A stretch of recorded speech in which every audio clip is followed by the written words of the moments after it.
सब गोटा के प्रणाम करे छी। हम भावना मिश्रा एखन happy for U page per live छी। हेलो। हमर संग आदरणीय डॉक्टर कुमार पद्मनाभ जी छथिन। त अहाँ के हैप्पी फॉर यू पर बहुत बहुत स्वागत है। और एखन अहाँ दुबई से जुड़लो हैं त तहियो लेल आनंद आबि रहल ये जे अहाँ एते दूर से हमर संग ऑनलाइन जुड़ल छी। त अहाँ के हैप्पी फॉर यू पर बहुत बहुत स्वागत अछि। आवाज आबि रहल अछि और सब गोटे से हम आग्रह करब कि जल्दी जल्दी जुड़ू और लाइव के आनंद उठाबू। और नेटवर्क के पता नहीं कनी लागे छै जेना कि प्रॉब्लम छै। एक बेर हम मोबाइल में चेक क के देख ले छी कि नेटवर्क के प्रॉब्लम भ रहल छै।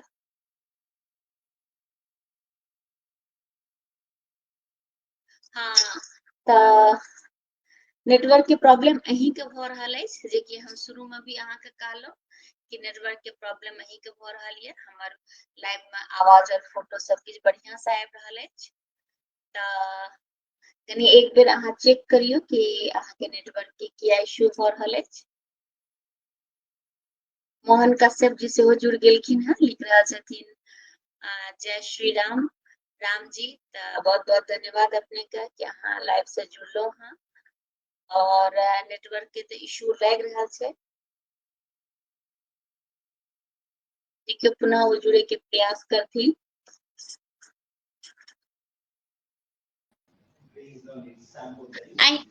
हाँ प्रणाम प्रणाम स्वागत अहीं के हेलो। नेटवर्क के। हाँ अहीं के नेटवर्क के इश्यू भ रहल अछि। हमर लाइव जे छै हैप्पी फॉर यू पेज पर देखा पड़ रहल छै ठीक ना। त अहीं के तरफ से जे छै से नेटवर्क के इश्यू भ रहल छै। त एक बेर अहाँ एखन हमर आवाज आबि रहल अछि। हाँ के बेर बेर कटि रहल छी। हम त एतऽ से वीडियो कॉलिंग लेते छियै। नहीं अहाँ जे छै ऑफिस से छियै ने हम। छै ने देखियो नहीं अहाँ के नेटवर्क के इश्यू भ रहल अछि। हमर नेटवर्क के इश्यू नहीं छै कियाकि जे हम लाइव भ रहल छियै जतऽ जे पेज पर लाइव भ रहल छियै ओतऽ जे छै से हमर फोटो आ सब के स्वागत आबि रहल छै। एखन अहाँ के फोटो भी आबि रहल ये, एखन आवाज भी आबि रहल छै। त अहाँ के हैप्पी फॉर यू पर बहुत बहुत स्वागत छै और बहुत नीक लागि रहल ये कि अहाँ दुबई से जे छै हमर सब के संग जुड़लो हैं। और अहाँ जे छै से कथाकार छी। हमर आग्रह पर जे अहाँ के पहिलुक दू चारिटा रचना रहे तकर साथ आइ के एलौ। और अहाँ के जे पोथी सब प्रकाशित अछि भोथर पेंसिल से लिखल कथा संग्रह जे अछि अहाँ के। और आर भी जे सब अहाँ के संग्रह अछि ओकर बातचीत करल जेतै। त अहाँ के हैप्पी फॉर यू पर बहुत बहुत स्वागत अछि। अपन सब के संग मोहन कश्यप जी जुड़ गेला हैं और लिख रहल छै जय श्री राम। और राहुल गोलू झा जी सेहो जुड़ल छै, जय जानकी लिख रहल छै। त अहाँ सब गोटा के बहुत बहुत स्वागत अछि। त अहाँ के स्वागत नमस्कार। अछि। नमस्कार। आब लागे छै कनेक्ट भ गेलै है नीक से। हाँ बिल्कुल अहाँ के आवाज आबि रहल ये। हम दोसर मोबाइल से देख ले छी, चेक क लेलौ जे अगर हमरा मोबाइल में प्रॉब्लम छै त हम चेक क ले छियै। त कोनो रचना सुनाबियौ जैसे कि हमरो कनिटा समय भेट जेतै जे कि हम लाइव के शेयर क देबै जैसे बेसी से बेसी लोग जुड़थिन और लाइव के आनंद उठेथिन। एकटा रचना के संग आइ के लाइव के शुभारंभ करल जाय। स्वागत। हाँ तो जस्ट एक मिनट। देखियो हम मुख्य रूप से कविता नहीं लिखे छियै बिल्कुल हमरा और पता है। जी मुख्य रूप से हम कथाकार छियै और उपन्यासकार छियै और वह हमर विधा छै। जी मुदा पूरा हम लाइफ में एक दूटा कविता ओना लिखलियै रहे और जी हमर जे टोन छै, हमर जे विषय छै वो जी हरेक वो आधुनिक चीज रहे छै। हम वाह ओहिमे पछुआल हम वो गाम घर वाला जे नॉर्मल एकटा विषय होइ छै से नहीं रहल छै। किया तऽ हमरा बुझल छै मैथिल लोक बहुत हर जगह चलि गेलैया। तो ओहू में सोशल मीडिया एकटा प्रमुख विषय छै और सोशल मीडिया प्रमुख विषय छै और फेसबुक सब जाने छै, सब यूज करे छै। जी त लोक प्रेम भेनाइ एकटा बहुत ही सामान्य से गप छै सोशल मीडिया प्रेम और खासतौर पर फेसबुक, तो ओहि पर कहियो जी लिखलिए रहा, ऐसा हमरा 4-10 साल पहले हम लिखलिए रहा, जी तो जी हम सुना दै छी। स्वागत। अ, हम रोज विजिट करितौं अहाँक प्रोफाइल, हम रोज विजिट करितौं अहाँक प्रोफाइल जँ अहाँक स्टेटस बदलल नहि रहितए। हमरा बुझल अछि अहूँक आँखिमे आइ चंद्रमा अंकुरित भेल रहितए जे 84टा लाइकमे एकटा हमरो रहल होइतए। अपन पोस्ट पर हमर छोटो सन टिप्पणी पढ़ि अहाँ चक्करघिन्नी भऽ गेल रहितौं आ हमर टिप्पणीक उत्तर देबा कालमे इतिहासमे दोसर बेर दर्ज भेल रहितए कि अहाँक आँगुर काँपय लागल अछि। हम यह सोचि उल्लासित होइत छी जे हमर अनुशासनक तेहर नांगब अहाँके कतेक नीक लागि सकैत छल। हमर स्टेटस अपडेटके पढ़ैत रंगल हाथ पकड़ा गेलाक बाद अहाँ कोन कोन बहाना बनबैत छी हम आब बुझऽ लागल छी। आ कोनो आन लोककेँ हमरा बारेमे कहैत अहाँक ठोरमे कोन शब्द प्रायः नुकायले रहि जाइत अछि हमरा सेहो बुझऽ आबि गेल अछि। हमर प्रोफाइल आ अहाँक प्रोफाइलक बीचमे अहाँक स्टेटस नहि अबितऽ हम किया हिचकिचैबतौं अहाँक प्रोफाइल विजिट करितौं, अहाँक प्रोफाइल रोज विजिट करितौं। ई एकटा हम लिखने छी, हम मतलब कविता लिखे नहि छी, पहिने कहि दै छी। जी जी तऽ तथापि जे छै से बिल्कुल बिल्कुल बहुत ही सुंदर, बहुत ही नीक। आदरणीय भीमनाथ चचा जी सेहो जुड़ गेला हैं, स्वागतम नीक बहुत रहै छै बहुत तऽ प्रणाम प्रणाम हुनका। करै छी। जी गोर लागै छी, के भाग्य कि चचा जी लाइव से जुड़लखिन हैं, बहुत ही आनंद आबैये जब चचा जी जुड़े छथिन तऽ बहुत बहुत अहाँके धन्यवाद चचा जी। तऽ जेना कि अहाँके जे कथा संग्रह अछि, पहिल पोथी जे अछि भोथर भोथर पेंसिल से लिखल, बड़ा ही शब्द के जे सिलेक्शन अछि, अहाँके चुनाव अछि बहुत ही सुंदर। आइ काल्हि हमरा लागैया भोथर के मतलब आइ के आधुनिक पीढ़ी के बहुत लोग के नहीं भी पता हेतै, तऽ बहुत ही सुंदर अहाँके जे छै से पोथी के नाम अछि, आकृष्ट करैया लोक के। तऽ ओ पोथी अहाँके पास एखन उपलब्ध अछि? नहि, हम तऽ एखन अहाँके बुझलियै हम विदेशमे रहै छी, हमरा लग नहि ये पोथी अच्छा संगमे। जी जी अच्छा जी अच्छा। तऽ कनिटा ई जे अहाँके पोथी अछि ओहि पर कनि प्रकाश डालियौ, जेकर अहाँ नाम जे छै भोथर पेंसिल से लिखल, किया लिखलियै, कनिटा एक रति संक्षेप जी, मे ई एकटा 13-14 टा कथाक एकटा संग्रह छै आ जी ओहिमे ई एकटा कथा छै, कथाक शीर्षक सेहो छै भोथर पेंसिल से लिखल, तऽ वएह पोथी बनि गेलै। जी एक्चुअली अपना सबके ई अहाँके ओहि समयके कथा छलै जखन कि व्हाट्सएप नहि छलै, ई स्मार्टफोन नहि छलै, जे जी पहिने मोबाइल फोनो नहि छलै बुझियौ, लेकिन जी लोकक में जो नॉर्मल जो फोन होइत रहे, मोबाइल फोन आबै से जी पहिने हैंड हेल्ड जे भी कहै छियै, तऽ ओ फोन होइत छलै। तऽ ओहिमे की भेलै कि जकरा घरमे विद्यार्थी नहि रहै छै, जकर पढ़ाइ लिखाइ खतम भऽ जाइ छै, ओकरा घरमे कलम या कि पेंसिल ओहने भेटत जकर यूज नहि होइ छै, तऽ ओहिना भोथरायल रहै छै। ओकरा विद्यार्थी रहै छै तखन ओ साफ करै छै डेली। तऽ ककरो घरमे एना रहै, ककरो फोन एलै और फोन पर नंबर लिखेलकै, तो भोथर जी पेंसिल से ओ लिखा गेलै ओहिपर, आ ओहिसँ कहानी बनै छै, ओकर आगू ओ जाइ छै आ ओहिसँ ओकर मतलब विस्तार लै छै। तऽ ताहि दुआरे ओकर नाम पड़ि गेलै, और ओकर पोथीके नाम सेहो पड़ि गेलै, हमरा नीक लागलै रहए। जी जी जी बहुत ही नीक बात। तऽ हम चाहब जे कनिटा अहाँ अपना बारे में बताबियौ कि अहाँके पढ़ाई लिखाई केना भेलै और केना अहाँ किनका से आकृष्ट भेलियै, केना अहाँ लिखल शुरू केलियै, तऽ कनि एहि पर प्रकाश डालल जाय। देखियौ, हम तऽ शुद्ध रूपसँ टेक्नोक्रेट छी, इंजीनियर छी।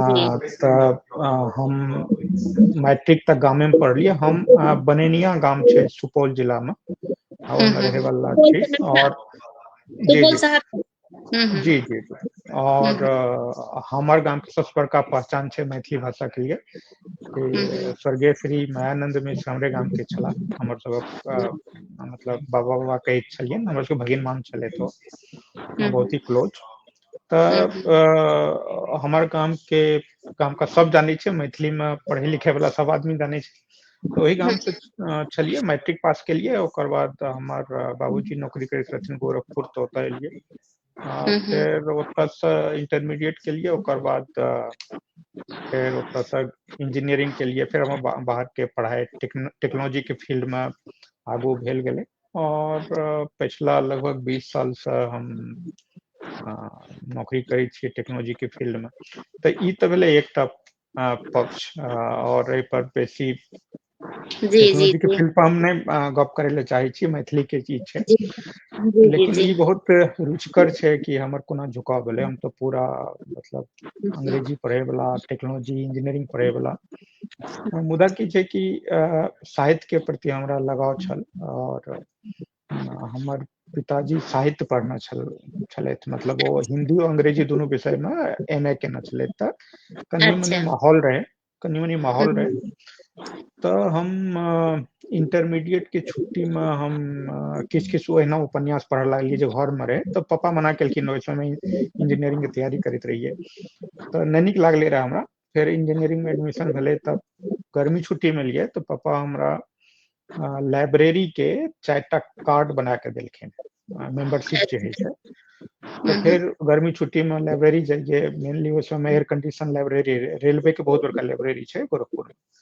तो ओहिठाम बहुत किछु पढ़लिए तो जेना प्रेमचंद रचनावली पूरा पढ़ि गेलिए हिंदी वाला जे छै अहाँके सबटा उपन्यास सबटा कथा जते भी छै हुनकर और सब किछु किछु चीज छै ओहो पढ़ि गेलिए ओकरे बाद लागल हाथ जे छै हमरा हरिमोहन झा के कथा संग्रह भेटल अच्छा तऽ मैथिली तऽ हम नहीं जानैत रहिए और प्रेमचंद के सबटा चीज पढ़ला के बाद जब हम पहिलुक चीज पढ़लिए रमन बाबू के 5 पत्र हाँ अच्छा देखिए एखनो हमरा रुझान ठाढ़ रहैया ओ 5 पत्र पढ़ला के बाद हमरा लागले प्रेमचंद के सबटा चीज एक ठाम ई 5 पत्र असगरे एक ठाम वाह तैयो ई भारी पड़े छै तो हमरा लागले बहुत छै मैथिली में फिर पढ़ लागलिए और चूंकि मातृभाषा तो मैथिली छलै हमर दादी छलखिन उम्हरका मतलब गोय मिसर लगमा के तो बहुत शुद्ध मैथिली बाजैत रहथिन तो मैथिली तो मातृभाषा रहबे करे घर में वह भाषा बाजिए ओकर बाद किताब पढ़े के लिए भेट गेलिए तो फिर ओकर बाद हम ओकरा एक्सप्लोर करे लागलिए तऽ ओहि लाइब्रेरी में हरिमोहन झा के पूरा रचनावली रहे ओहिमे सब चीज के संग्रह रहे तो सबटा हुनकर लिखल पढ़ि गेलिए तो फिर मोन लागे लागले फिर अगला बेर गेलिए गर्मी छुट्टी में ओहो भेले फिर जतऽ जाइए जतऽ मैथिली किताब भेटे ओतऽ पढ़ि लिए तो ई सिलसिला ई पढ़े के भेले और ई हमरा लागले कि मैथिली साहित्य के संसार जे छै बहुत ही पैघ बहुत विशाल और बहुत ही रिच छै ओकर बाद फाइनली जे छै जखन टेक्नोलॉजी एलै 2002-3 में जे छै हम सब टेक्नोलॉजी को लेकर गूगल वाला ब्लॉग शुरू केलकै रहा अच्छा गूगल ब्लॉग से पहिने के कहानी छै गूगल ब्लॉग से पहिने कहानी छै एकटा धनाकर ठाकुर छै अंतरराष्ट्रीय मैथिली परिषद वाला ओ पता नहीं हमरा से कनेक्शन भेलै ओ कहलकै हमरा लिए वेबसाइट बना सकै छी की तऽ हम हुनका जे छै मैथिली में वेबसाइट बना देलिए रहे ओहि समय में मैथिली लिखल एते आसान नहीं होइत रहे ओकरा लिए अच्छा अलग 10 तरह के चीज में चाहिए रहा और केवल वो इंजीनियरे टा कए सकै रहे नॉर्मल आदमी के बस के गप नहीं रहे तऽ 2003 में वह हम मैथिली के वेबसाइट बनेलिए रहे ओकर बाद फिर गूगल के ब्लॉग एलै 2004 में तऽ हमरा मौका भेट गेलै ओ तऽ टूल रहे ओकर बढ़ा तो ओहिपर किछु किछु लिखऽ लागलिए किछु किछु लिखऽ लागलिए तऽ लोग के कमेंट आबऽ लागले ओकर बाद हम किछु एकटा पहिलुक बेर वएह जे कथा संग्रह में छै ओहिमे एकटा कथा छै तऽ ओ हम लिखलिए कथा लिखलिए तो बहुत कमेंट एलै और एकटा रीजन इहो रहे कि मैथिली के कोनो वेबसाइट नहीं रहे इएहटा रहे तो बहुत लोग आबि कऽ ओहिपर कमेंट दैत रहथिन फिर हमरा लोग सब मोटिवेट केलखिन कि भाई अहाँ लिखू अहाँ लिखै छियै नीक फिर लिखऽ लागलिए तऽ फिर और एलै फिर लोग सबसे जान पहचान भेलै ऑनलाइन फिर जब 12-13 टा भऽ गेलै तऽ लोग कहलखिन छपबा लिअ अहाँ तऽ ई बुझलो नहि रहै कि कोनो छपायल जाइ छै। तऽ फेर गौरीनाथ जी छथिन अंतिका वाला, हुनका लग गेल गेल और बाद में पता चललै हमर रिश्तेदारे छथिन ओ। तो वो हमर छापलखिन, ओ काफी तारीफ केलखिन, मतलब वो तारीफ केलखिन, वो परिचय देलखिन कि अहाँ हुनको से नीक लिखै छियै, हुनको से नीक लिखै छियै। तऽ अपने आप में हमरा बहुत ही सुखद अनुभूति भेलै। आ वो कहलखिन अहाँ उपन्यास लिखू और आधुनिक लोक जे छै नवतुरिया, ओकरा पर उपन्यास लिखू। अहाँ गाम घर के विषय पर तो बहुत लोग लिखे वाला छै, लेकिन ओकर बाद फेर हम जे छै पकुआ डकुआ सन पटुआ वो उपन्यास लिखब शुरू केलिए। हम बहुत स्लो छी, तऽ लगभग 6 साल लागले हमरा ओकरा लिखे में। और तऽ की छै कि एहि बीच में प्रकाशित भऽ गेलै अपने के? हाँ, वो तो बहुत पहले 2018 में। अच्छा, उपन्यास। जी 2017-18 में उपन्यास भेलै। अच्छा अच्छा, तो उपन्यास के की थीम छै से ओकरा कनी बतायल जाय। 3-4 तरीके से ओकरा देखल जाइ छै। ओकर एकटा थीम छै कि पुरुषक विवाह। जनरली मानल ई जाइ छै कि लड़की के विवाह टफ है छै, दहेज लागे छै, बाप का ताका पड़े छै, 10 तरह के गप छै।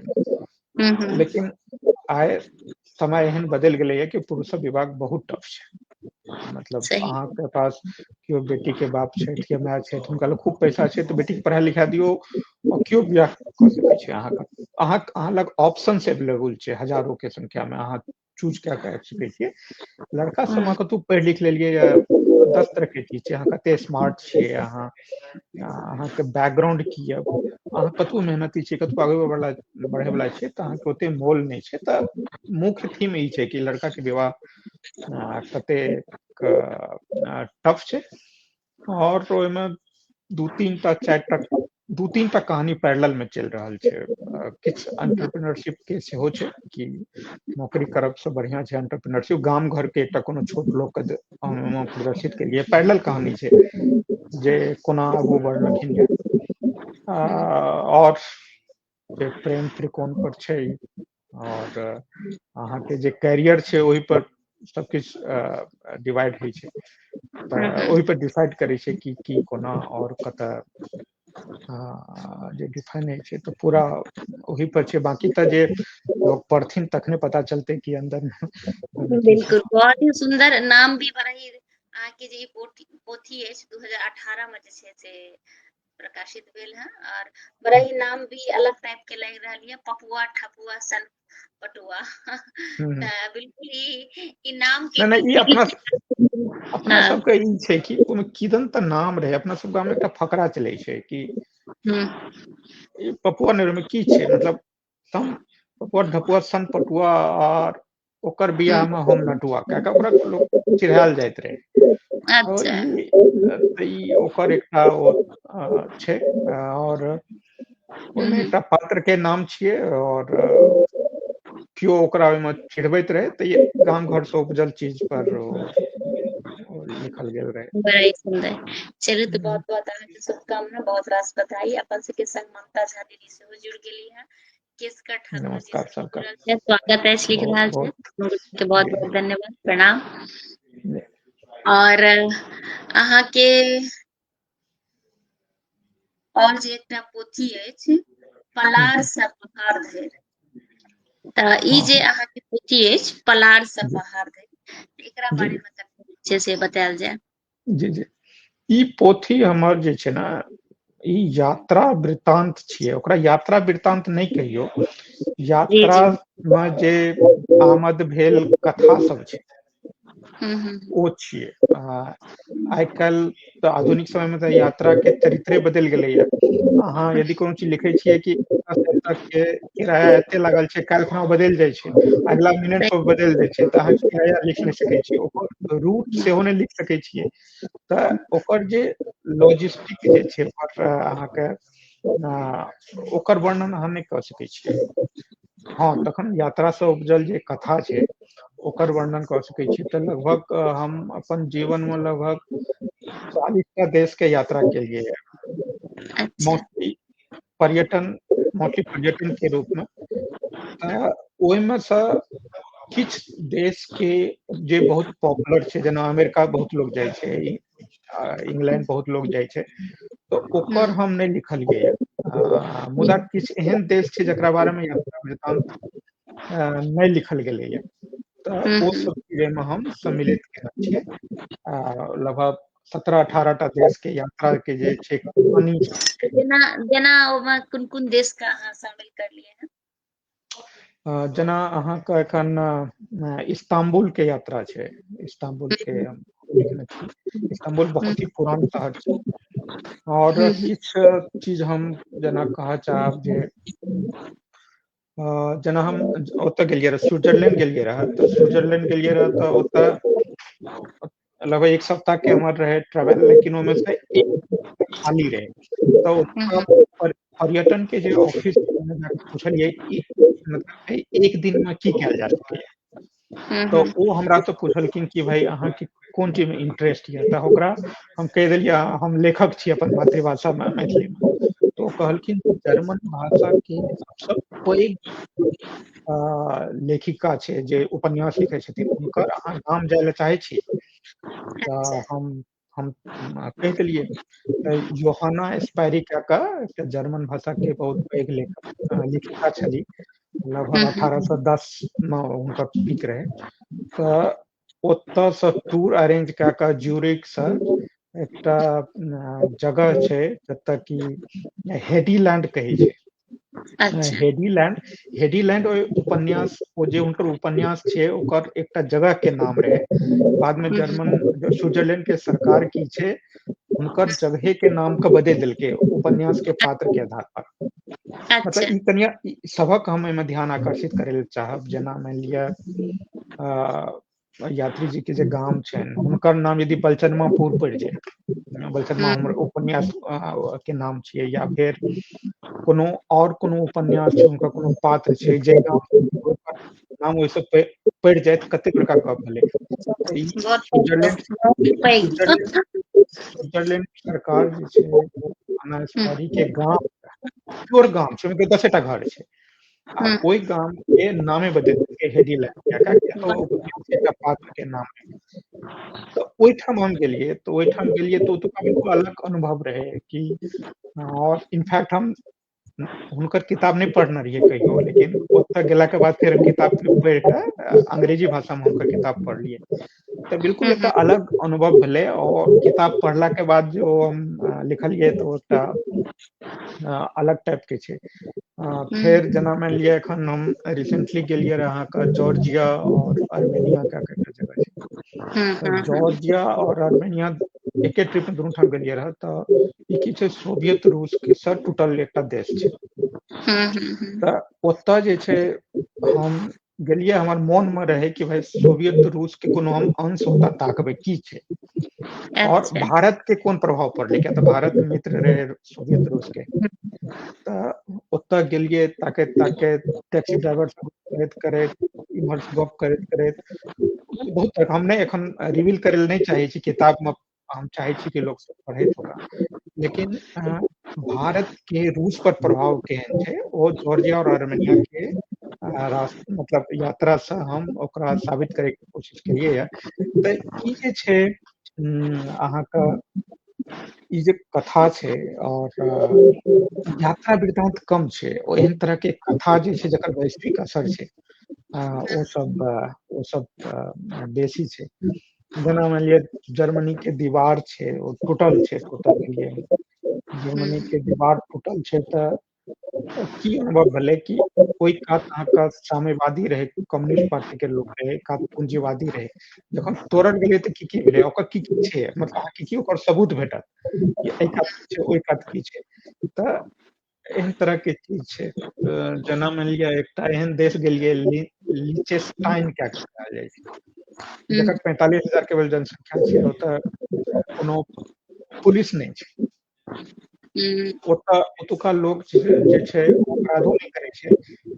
10 साल में कोनो एक बेर अपराध करे छै तऽ ओतुका सरकार जे छै दोसर देश से जेल लै छै रेंट पर। तऽ एहन तरह के कहानी छै कि भाई कतऽ कतऽ गेलियै, कतऽ कतऽ कोन कोन, विशेष तौर पर जे हम म्यूजियम गेलियै और हर जगह में एते देश कहि रहल छी, जे मध्यकालीन रहे या आधुनिक इतिहास शुरू होय से पहिने के चीज छै। ओहि समय में लोक के मृत्यु दंड कोना देल जाय छै, सब देश के अलग छै। सब देश में फांसिये नहीं लगैत रहे या गोलिये नहीं मारल जाय छै। म्यूजियम जा जा के ओकरा पर एक चीज देखलियै, एक चीज केलियै, तो सबटा समग्र चीज ओहिमे लिखलियै है। या महीना में या बिल्कुल हमार ओ लास्ट मोमेंट पे छै, कहियो किताब आबि सकै छै। और जी अच्छा अच्छा, तो एखन अहाँके किताब एखन नहीं आयल? नहीं मतलब ई छै, मतलब प्रेस में छै, सप्ताह अच्छा 10 दिन 15 दिन हम्म, लास्ट मोमेंट पे छै। अच्छा, एकटा पोथी अंतिम फेसबुक अपडेट सेहो अछि अहाँके प्रेस में? हाँ, एहिमे कनि टाइम लागतै। टाइम एहि दुआरे लागतै कि पहिने हम एकरा प्राथमिकता देने छियै निकालै के लिए। तो ओहो जी कथा के संग्रह छै, ओहो कथा के संग्रह छियै। और अच्छा 12-13 टा कथा छै। और अधिकतम की छै, हमर पहिने किताब सब मैगजीन में पब्लिश छै, मतलब छै। बिल्कुल बिल्कुल बिल्कुल और अंतिम फेसबुक अपडेट बिल्कुल काफी पॉपुलर भेले रहे। जी जी जी, तो सब गोटा के बहुत बहुत धन्यवाद देबै। केशकर ठाकुर जी कमेंट्स कऽ रहल छथि कि मैथिली में यात्री साहित्य बहुत कम लिखल अछि, और अहाँके यात्री साहित्य जे अछि से बहुत बहुत अहाँके शुभकामना, बहुत रास जे बधाई सब एहि अहाँ लेल। सब लोग के आशीर्वाद और शुभकामना चाही, या जी हमरा ओते समय नहीं भेटैया। जेना कहलहुँ ने, एकटा उपन्यास हमरा 6 साल 7 साल लागि जाइ छै लिखै में। और अहूँ के कते दिन से हम कहै छलियै एहि प्रोग्राम के लिए टाइम फिक्स करनाइ काफी दुरूह रहे। मुदा हम टाइम दै छियै। हमरा लागै छै कि हमर मातृभाषा हमरा ई सब चीज देलकै है, तो हमरो जे छै वापस करना चाही। जी मातृभाषा अहाँके मातृभाषा में बहुत ज्ञान छुपल रहै छै। ओ ज्ञान जी अहाँके दोसर कोनो चीज में छुपल नहीं रहै छै। और ओ जे नुकायल ज्ञान छै, वह ज्ञान हमरा एखन एहि रूप में दुनिया के सामने में प्रस्तुत कऽ रहल छै। बिल्कुल तऽ बिल्कुल ओ जे छै, तऽ हमरो किछु देबाक चाही वापस। तऽ ओही क्रम में हम लिख रहल छी। बहुत बहुत अहाँके शुभकामना, बहुत रास अहाँके बधाई साथमे। और जेनाकि उपन्यास आ कथा लेखन में एखन वर्तमान में मैथिली में की स्थिति अछि? चूँकि अहाँ कथाकार उपन्यासकार छी, तऽ अपन विचार व्यक्त करल जाय। देखियौ, एकरा दू भाग में बाँटि सकै छियै अपन। एकटा भाग तऽ छै जे स्थापित कथाकार या उपन्यासकार छथि, ओ सब छथि, ओ लिख रहल छथि। जेना ओ विभूति आनंद जी छथि, हुनकर लिखै छियै। हुनका पास तऽ हमरा लागै छै कते ऊर्जा छै, हमरा सबसँ 10 गुना बेसी। ओ लिख रहल छथि, या ओहन तरह के जे पुरान लोक सब जे लिख रहल छथि। जे बाकी जे छै, मान लिअ हम बीच के में भऽ गेलियै, ओहो से नीचा में जे नीचा वाला लोक छै, कथा लेखन नहीं भऽ रहल छै। कथा लेखन बिल्कुल नहीं भऽ रहल छै। जे भऽ रहल छै बहुत टुटपुटिया भऽ रहल छै। लोक सीरियस रूप से, जेना हम अपन यात्रा अहाँके कहलहुँ कि पहिने हम कते सिखलियै लाइब्रेरी जाके, और हमर इच्छा ई नहीं रहे कि मैथिली में लिखबै, ताहि दुआरे सिखलियै हम। हमरा साहित्य पढ़े में नीक लागै, ताहि दुआरे हम पढ़ियै। राइट। तऽ की छै, लोक ओहि पर मेहनत नहीं करै छै।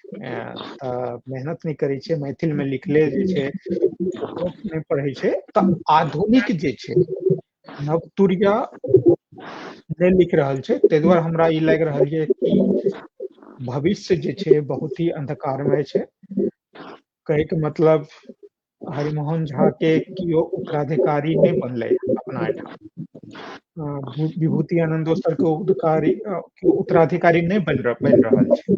लोक नाम एक दूटा उदाहरण के लिए गना देबै, लेकिन यदि लोकप्रियता और ओ गप करबै, लोक स्टेशन पर जाके एखनो जे किताब किनै छै, अहाँके जतेक किताब मैथिली किनल जाइ छै, ओहिमे सबसे बेसी किनल जाइ छै हमर नजर में, जे हम देखलियै ये, हरमोहने झा के। जिनका किननाइ छै हुनके किताब किनै छै। केओ एहन आदमी नहीं छै जे ओते लोकप्रिय होइत और हुनकर किताब किनल जाय एहिमे, खास तौर पर साहित्य उपन्यास में। एकटा और कारण छै एहिमे, जे विषय जे छै ने बहुत ही परंपरागत रहि गेलैए। जे लिखलो गेलै ओकरा पढ़ि कऽ लागै छै जे ई तऽ किताब कोर्स के किताब छै, तऽ कोर्स के किताब पढ़ैमे जे अहाँके दबाव पड़ै छै ने, लोक नहि पढ़ै लए चाहै छै। किया तऽ जे आधुनिक लोक छै, नवतुरिया छै, हुनका चाही केहन आधुनिक समाज के प्रतिनिधि कहानी चाही या प्रतिनिधि उपन्यास चाही। तऽ मैथिल रहै छथि लंदन आ न्यूयॉर्क में, आ ओ गाम घर के सीख पर टांगल दही के कथा सुन कऽ हुनका मतलब कनेक्ट कए सकै छथिन, नहि कनेक्ट कए सकै छथिन। बहुत बहुत टफ छै। तऽ जे एक तऽ नवतुरिया लेखक छथि ने, आ छथियो तऽ ओ हुनकर स्थिति बहुत ही खराब छै। सबसँ पैघ गप जे कोनो उत्तराधिकारी नहि बनलै अपना सब। कोनो पैघ पैघ लेखक के जे परंपरा छै ने, विद्वत परंपरा, कथा लेखन के या हास्य के या व्यंग के, वो ट्रांसफर नहीं भेलै, ट्रांसफर नहीं भेलै। और भी एहि पर हम कहै लए चाहब जे लिखै तऽ छथिन, बहुत गोटा के एखनो नाम छै जे कि कथा लिखै छथिन। और ई छै कि जे पढ़ते कतेक, जेनाकि मानि लिअ हरिमोहन झा जी जे छथिन हुनकर जग बहुत प्रचलित छथिन। ओ भए रहल छै कि प्रचार प्रसार नहि भऽ पाबि रहल छै। अहियो पर एकटा छै, किछु गोटा के नीक हम रचना नहीं हम्म हम एहि बातसँ एग्री नहि छी कि प्रचार प्रसार के कोनो कमी छै। खास तौर पर हरिमोहन झा के समय में जे कथा सब प्रचार प्रसार के लिए मैगजीने टा रहे, एखन तो सोशल मीडिया 10 तरह के छै आदमी। खट से आय छपले, खट से प्रचार प्रसार भऽ जेतै। कहे के मतलब ई छै कि मान लिअ केओ आदमी स्टेशन पर जाइ छै, मैथिली किताब देखै छै, किनै छै, तो ओ उनका लग की ऑप्शन छै, ओ हरिमोहन झा किताब एखनो किया किनै छै? हुनकर कोनो उत्तराधिकारी किया नहि बनलै या जिनकर कि मान लिअ ओहि लेवल के नहि, तो मानल जेतै कि भाई वएह परंपरा के छथिन, ओहि परंपरा के आगू बढ़ाबै वाला, तो ओ नहि छै ने, ओ नहि मतलब अहाँके भेटै छै। ओ तऽ एखन तक हरिमोहन झा जी के तऽ की कहिए, सही बिल्कुल कह रहल छी कि ओ लेवल के तऽ नहि हुनकर छै। नाम हुनकर केवल एकटा नाम कहलहुँ हैं, एहन सब लोग छै। सेम माया बाबू के एखन प्रतिनिधि में के छै? 35 साल के उम्र से कम आदमी के छै? के छथि जे हुनकर कनियो लोगो पास में 19, 20, 10, 11, 12 कतौ मतलब हुनका ओते मेहनत करैत। और हम देखने छी, हमर गांव के छथिन ने, हमर बाबूजी एक्चुअली सहरसा में हुनके ओतऽ रह के पढ़ने छथिन, तो हम देखने छियै हुनकर जे छै मतलब 70 वर्ष के उम्र में कते पढ़ैत रहथिन, 75 वर्ष के उम्र में। ओकर बिल्कुल 5% पढ़े वाला लोग कहाँ? नहीं पढ़, अगला जनरेशन तक बहुत कम पढ़ रहल छथिन, ई बात चिंता के विषय छै। और बीच में कनी मनी कखनो लागत कि हाँ लोग सब इंटरेस्ट लऽ रहल छथिन, लेकिन एखन कहल नहीं जा सकै कि भविष्य कतऽ जेतै, की जेतै, लेकिन आब सरकार एकटा जे अहाँ कहि रहल छी ने, वएह बात हम उजागर करय चाही। ककरो से डिस्कस होइत छलै, मतलब दिल्ली यूनिवर्सिटी में प्रोफेसर छथि, हम उनका कहलिए कि देखियो लंदन, न्यूयॉर्क, दुबई, अहाँ पटना, दिल्ली, कलकत्ता और दरभंगा में की समानता छै? एकटा समानता छै कि रवि के महीना में कम से कम एक बेर एतऽ कतौ मैथिल बैसै छथि एकठाम और साहित्य पर चर्चा करै छथि। ई लंदनो में होइ छै, दुबईयो में होइ छै, और ओतौ होइ छै। एकर मतलब छै सब अपन मातृभाषा के प्रति चिंतित छै और किछु करय चाहै छै। लेकिन ई गप अहाँ दोसर चीज में नहीं देखबै, सब जे अपने लग पासक भाषा भाषाई के लोग छै, तो ओहन तरह के इंटरेस्ट ग्रुप अहाँके नहीं भेटत। लोग इंटरेस्टेड छै, लेकिन कतौ न कतौ किछु ने किछु गैप छै, और डेफिनेटली जे पाठ्यक्रम से निकालल गेलै है ना मैथिली के, तऽ एकर बहुत बड़का इम्पैक्ट छै। एखन फेर देखियौ कि किछु किछु जे स्कूल सबमे जे छै से नियुक्त करल गेलै हैं टीचर्स के, मुदा ई छै कि स्टूडेंट के बहुत कमी छै। जतऽ भी सुनै छियै ओतऽ कहि रहल छै कि मैथिली पढ़े वाला स्टूडेंटे के बहुत ज्यादा कमी छै। आन आन जे छै से भाषी जे छै से आबि कऽ मैथिलीमे पढ़ै छथिन आ फेर ओहिमे जे छै से लोक नौकरी हुनका भेटै छै दोसर भाषीके, लेकिन मैथिली भाषाके जे लोक छथिन ओ बहुत कम जे छै से लोक मैथिलीमे, जेनाकि अहाँ दोसर दोसर भाषामे देखबै, उर्दू, बंगला, बहुत बहुत भाषा में बहुत सारा स्टूडेंट रहे छै, ओना मैथिली में अभाव छै स्टूडेंट के। तऽ आब देखियो समय के साथ एहिमे कते बदलाव आबै छै और कते की होइ छै, समय देखियो बतेतै। उर्दू तो एक पॉलिटिकल चीज हो गए उर्दू, और बंगला अहाँके करबै तऽ बंगाली लोग शुरू से बहुत कनेक्टेड रहे छै अपन मातृभाषा में, उनका सबके बहुत बढ़िया स्थिति है। लेकिन अहाँ हिंदी और मैथिली के कंपेयर करबै, हिंदी में कैसे हाल छै, अहाँ एखन कते 60 करोड़ हिंदी बाजे वाला लोग छै, 50-60 करोड़, और प्रसिद्ध से प्रसिद्ध लेखक 5000 किताब नहीं बेच सकै छथिन, 5 से 10,000। सही गप छै। चेतन भगत के किताब एले रहा 2 मिलियन, चेतन भगत के कोनो किताब छै 2 मिलियन, 2 मिलियन तो 20 लाख कॉपी, सही गप, 20 लाख कॉपी बिकै छै। सही बात। तो हिंदी और मैथिली में कोनो विशेष अंतर एहि लऽ कऽ नहि छै। मुदा की छै कि देखियो मैथिली से रोजगार नहीं भेटै छै, लेकिन की छै जे पढ़ल लिखल लोग छै वो साहित्य लोग क्या पढ़े छै, अपना आप का खुश करे अपडेट के लिए, खुश करे खुश करे के लिए, हमरा किछ नहीं भेट रहल, हम पढ़ब तऽ हमरा नीक लागत, बुझलियै। एहन पढ़े वाला लोग छै मिथिले में जे कतौ दूर, जेना मानि लिअ हम एकटा कहै छी हमर माँ छै मतलब उनका कोनो दुनियादारी कोनो मतलब नहीं छै, कतौ सोशल मीडिया पे नहीं छथिन, किछ नहीं एबीसीडी किछ नहीं आबै छै, लेकिन पुरान कोनो मैथिली के कहानी भेट जाय तो पढ़ि लेथिन, अगर चुप पढ़ि लै छथिन। तऽ एहन तरह के बहुत लोग छथिन, ओ शायद कनेक्टेड नहीं छथिन, ताहि दुआरे लोग ओकरा मोजर नहीं दै छथिन। मुदा छै तऽ किछु ने किछु गैप छै। बिल्कुल बिल्कुल। एखन जे दुबई में मैथिली के की स्थिति अछि, ओहि पर मैथिल सब जे छै से कतेक एक्टिव अछि, तऽ ओहि पर कनी अपन विचार बताबी। देखियो अहाँ बहुत बढ़िया प्रश्न पूछलियै है, और हमरा मोन में नहीं रहे एहन तरह के क्वेश्चन अहाँ पूछबै। हम एक शब्द एक लाइन में कहै छी, दुबई में मैथिली के स्थिति अहाँ का दरभंगा से बढ़िया छै। अच्छा, एहि द्वारा हम कहि रहल छी, एतऽ हम सब लगभग 600 मैथिल परिवार छी। अच्छा, ठीक छै, जखन एक दोसर से भेटै छै तऽ मैथिली में गप होइ छै, वाह, नंबर 1। नंबर 2, हमरा सब अब अहूठाम किछु ग्रुप बनल छै डिस्टेंस के हिसाब से, तब महीना में एक बेर, 3 महीना में एक बेर छोटका प्रोग्राम होइ छै, और 3 महीना में एकटा बड़का प्रोग्राम होइ छै शुद्ध मैथिल के, ओहिमे लगभग 100 फैमिली, कम से कम 100 फैमिली आबै छै, और पूरा होइ छै। हमर ओहि पोस्ट पर देखैत हेबै, हम जनरली हरेक 3 महीना पर दै छियै एगो आबै छै, हम काफी एक्टिव छी। अहाँ बिलीव नहीं करबै, 600 घर में से कम 300 घर में तिलकोर लागल छै, बिलीव करबै अहाँ। हमरा घर में तऽ हम 8 मंजिल पर छी, ओतऽ तिलकोर लागल छै। वाह, ठीक छै, मैथिल के भोज होइ छै, हम अहाँके की कहै छै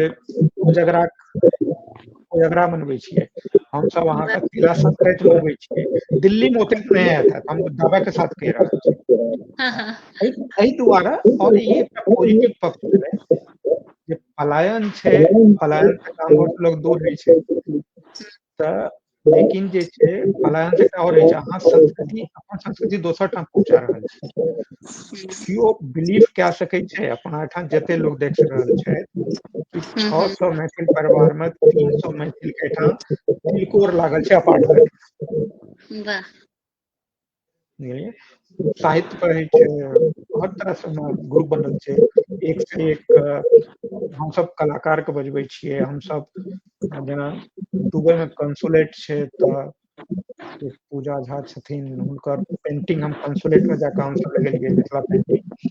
तऽ किछु ने किछु काज होते रहै छै, और तथापि जब तक 600 मैथिल रहतै, किछु ने किछु हेबे करतै, तऽ ओकरा नहीं, नहीं, हाँ चलो आनंद आबि गेल।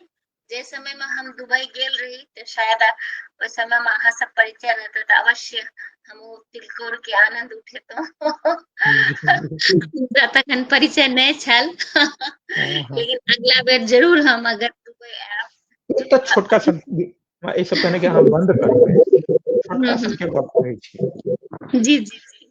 दिल्लियो में हेतै तऽ आइ काल्हि लोक दही नहि जमाबै छै घर पर, बुझलियै, लोक कीन कऽ आनि लै छै खाइ छै। हमरा सब ज्यादातर एहिठाम हम की भेलै, ज्यादातर परिवार में जेना अहाँ तिलकोर कहलियै, जेना पर्व त्योहार कहलियै, तऽ हमसब अवश्य मनाबै छी। लेकिन हाँ किछ जे आब आधुनिक भऽ रहल छथिन मिथिलावासी, ओ जरूर अपन सभ्यता संस्कृति के बिसरि रहल छथिन।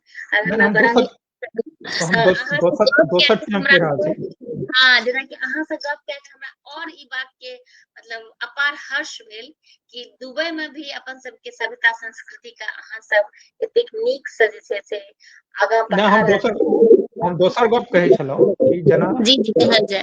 दही दही जे छै लोक आब नहि जमबै छै, किया तऽ मार्केट में भेटै छै, डिब्बा में लोक हाँ, आनि लै छै। बिल्कुल बिल्कुल सत्य छै, सही छै, जरूर लेकिन बिल्कुल। लेकिन इम्हर भेलै गाम से आनलियै जोरन।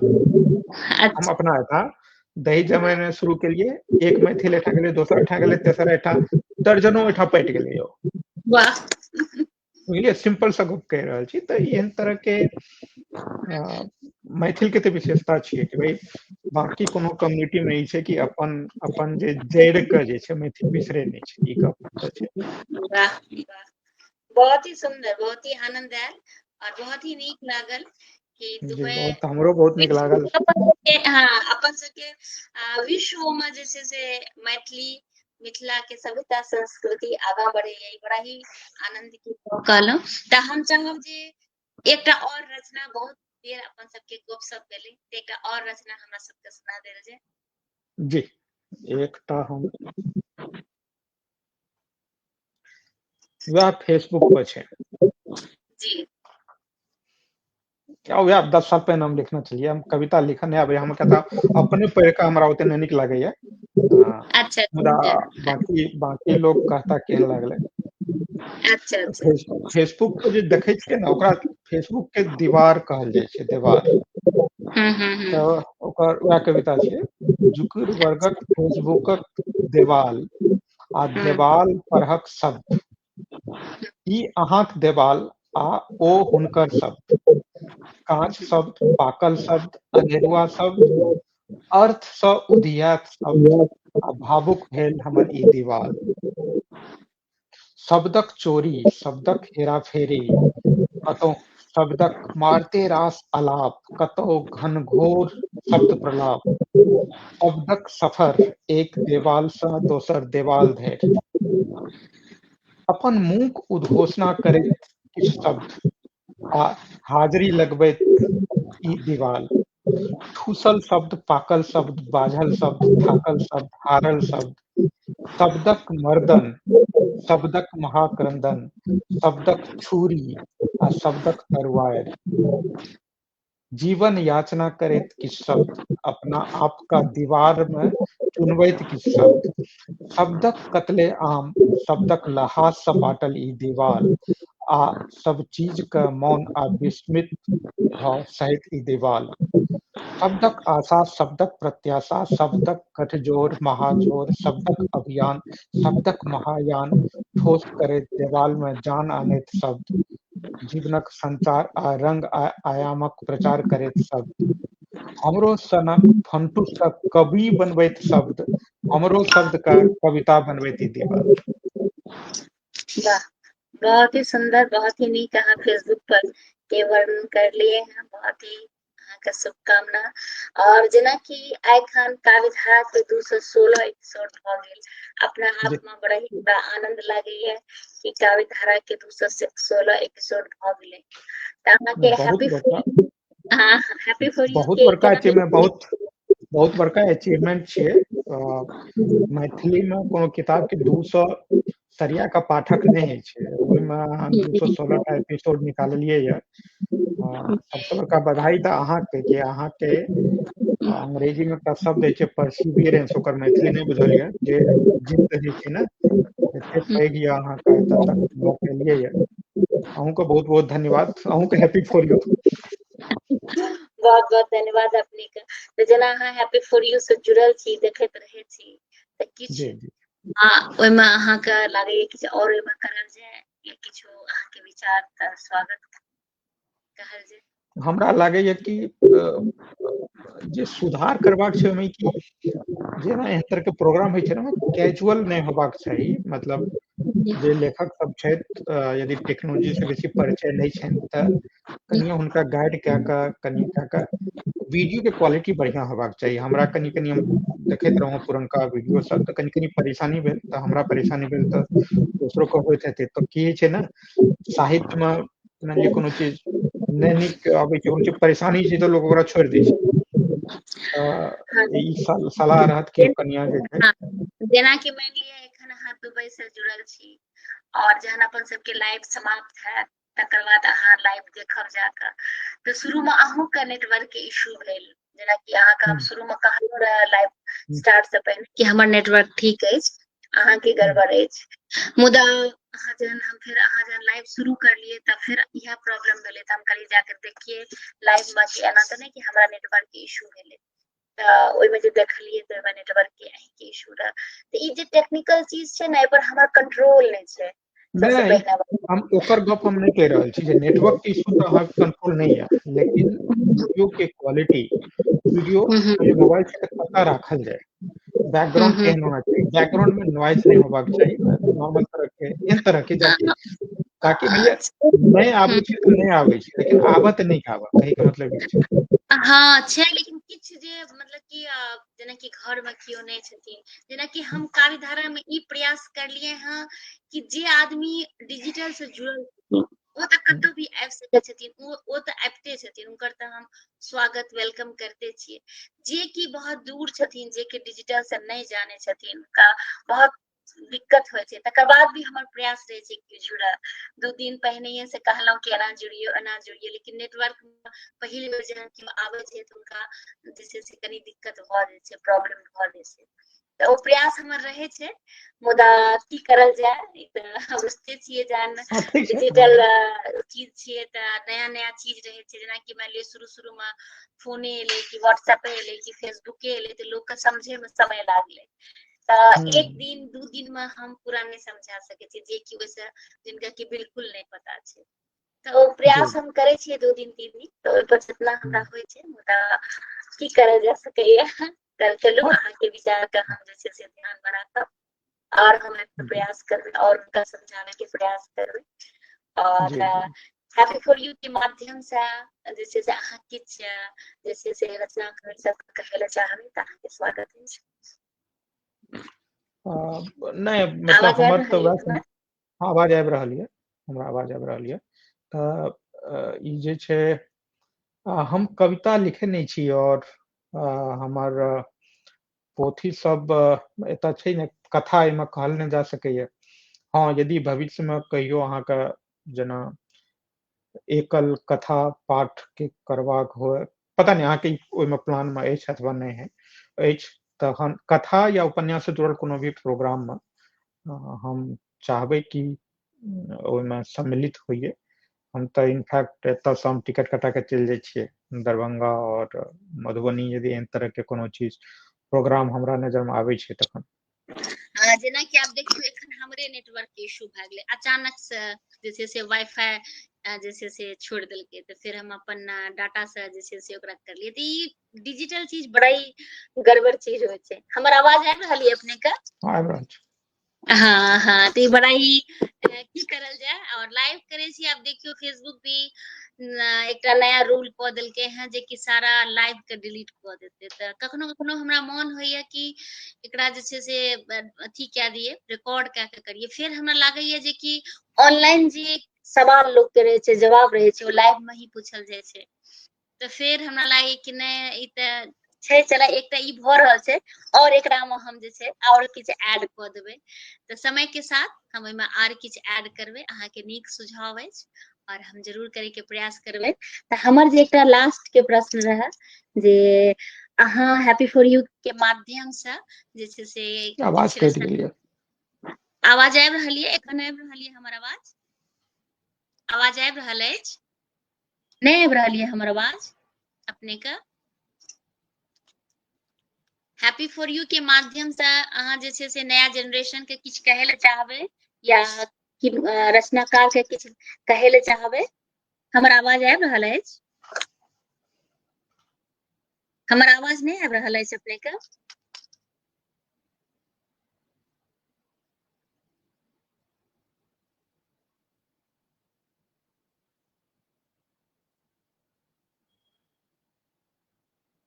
अब संजोग से लागि रहल ये कि अहीं के नेटवर्क के फेर से प्रॉब्लम भए गेल की आवाज आबि रहल ये हमर?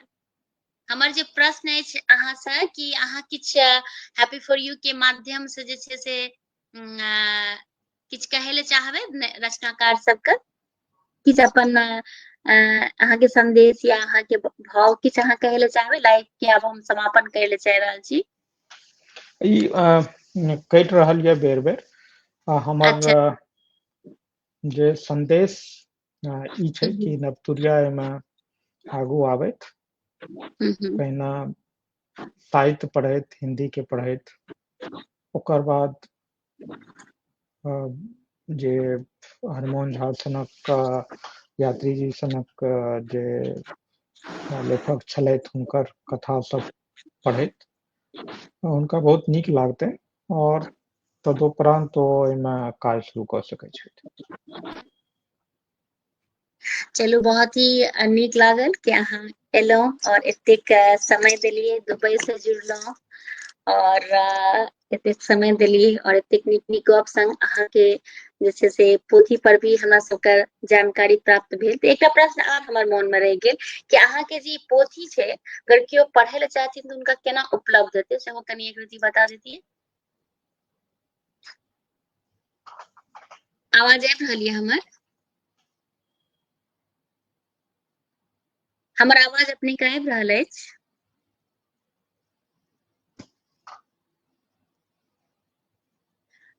अहाँ के जे पोथी छै से अगर कोनो श्रोता पढ़े ले चाहत तऽ हुनका केना उपलब्ध हेतै?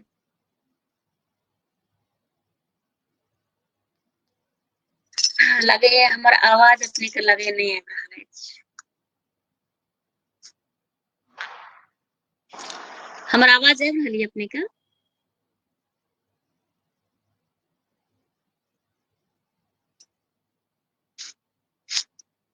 और बहुत ही नीक लागल कि अहाँ हैप्पी फॉर यू पर एलहुं और एतेक नीक नीक बात करलिए। आवाज आबि रहल यऽ हमर अहाँ के? आवाज नहीं आबि रहल अछि की?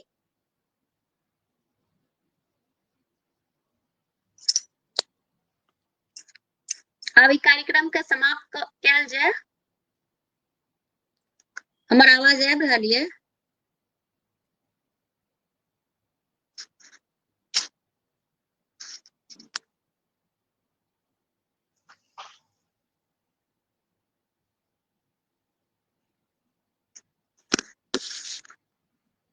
हमर आवाज अपने के आबि रहल अछि?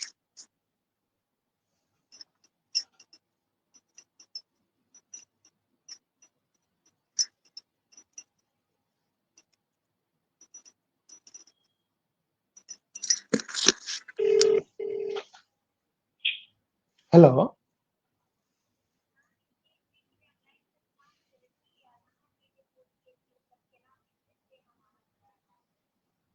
अच्छा तऽ पोथी तऽ अंतिका प्रकाशन से भेट जेतै और नवारंभ प्रकाशन से दुनू ठाम से भेट सकै छै और कहियो तऽ डिस्क्रिप्शन में लिख देबै ओहिमे। और जे छै से बहुत ही नीक लागल कि अहाँ हैप्पी फॉर यू पर एलहुं और एतेक कीमती समय अपन देलिए और अहाँ के पोथी सब के बारे में हमरा जानकारी प्राप्त भेल और फिर पुनः अपन सबके गपशप हेतै। एही के साथ चाहब जी कि अवश्य। आइ के कार्यक्रम समाप्त करी। जतेक गोटा जुड़ल छी जे बाद में भी देखब जे एखन भी देख रहल छी सब गोटा के बहुत बहुत धन्यवाद और अहूँ से आग्रह कि लाइव का शेयर करबै जैसे बेसी लोग तक जी जेतै। अवश्य अवश्य। हाँ और सब गोटा से हम सेहो आग्रह करबै और एही के साथ आइ के कार्यक्रम समाप्त करै छी। सब गोटा के प्रणाम करै छी, अहूँ के प्रणाम करै छी। जय मिथिला जय बिल्कुल मैथिली। बिल्कुल प्रणाम प्रणाम प्रणाम। ओके धन्यवाद। प्रणाम।